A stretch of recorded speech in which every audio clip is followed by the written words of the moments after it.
Nagpa-practice po kami. Nakita ko po na may kumuha po.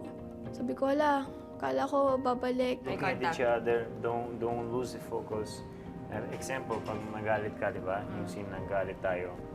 Ano talaga? Or something. Tingin babalik. Diba? Just looking at each other. And then, pasok sila. Tandaan ninyo, weekly task nyo ito. Kung sa mga nakaraang weekly task, nakasalalay sa inyong kakayanan, yung tagumpay o yung pagpakatalo. Ngayon, may isang tao na kailangan yung makatrabaho ng maayos. At bilang direktor, kailangan yung ibigay ang hinihingi niya. Kasi kayo ang mga artista. Paano kung di na bumalik ang direktor nyo? Paano ng weekly task nyo? Jane, Po, kuya. sa inyong lahat dyan, ikaw ang pinaka nakakaintindi sa sitwasyon. Bakit hindi mo tulungan ang mga kasama mo? Kanina po, kuya, trinay ko naman po na pag-isipin po ng backstory pero yun nga po, medyo nag-focus nga po sa pag-memorize po. Nung sinuggest ni Jane, may nakinig ba sa inyo? Hindi ko narinig po. Hindi ko po narinig. Kung ganun, meron kayo malaking problema, housemates. 6 na lang kayo dyan, hindi pa kayo nagkakaintindihan. Sige, baka kalabas na kayo ng confession room.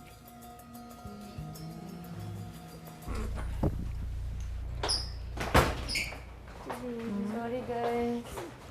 It's not your fault.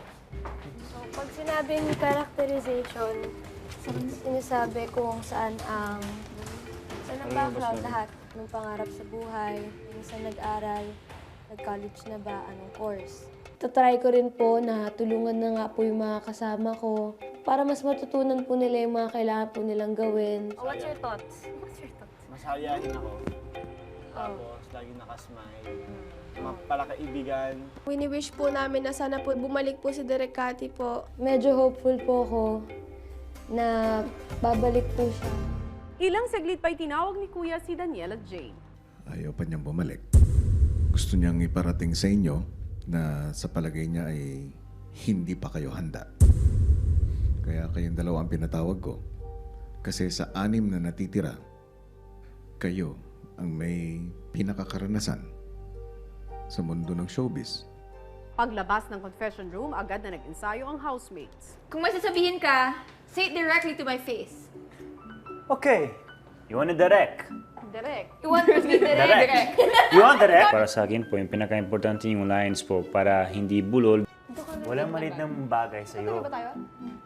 Lahat ng bagay pinapalagi mo. Gusto ko natuto po. Gusto ko mag-improve po.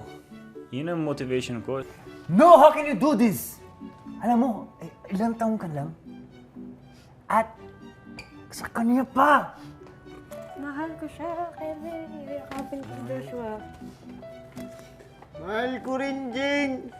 No, hindi pwede.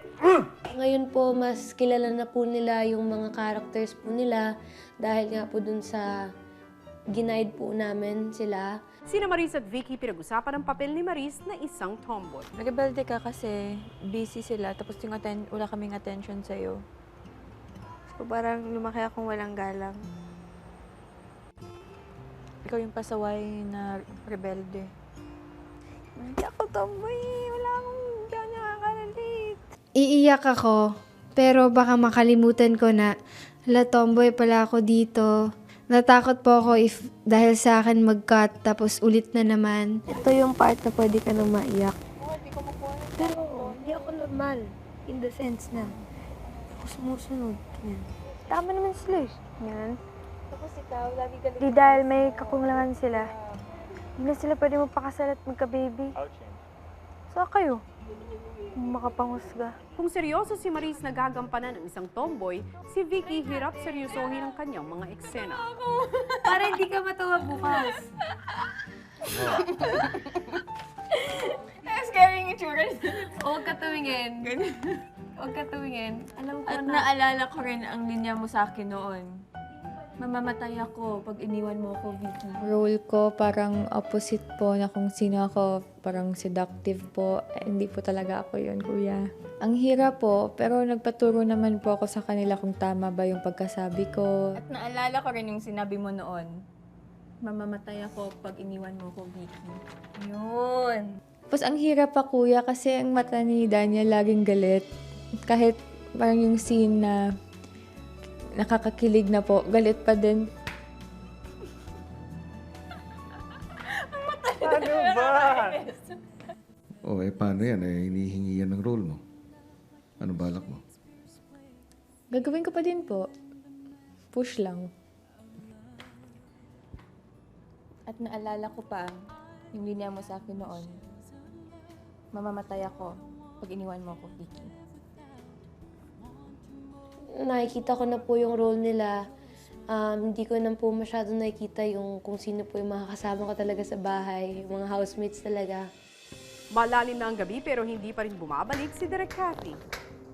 Whoops. Nagulat ako. Ah! Grabe!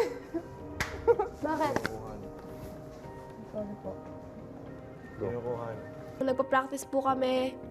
Nakita ko po na may kumuha po.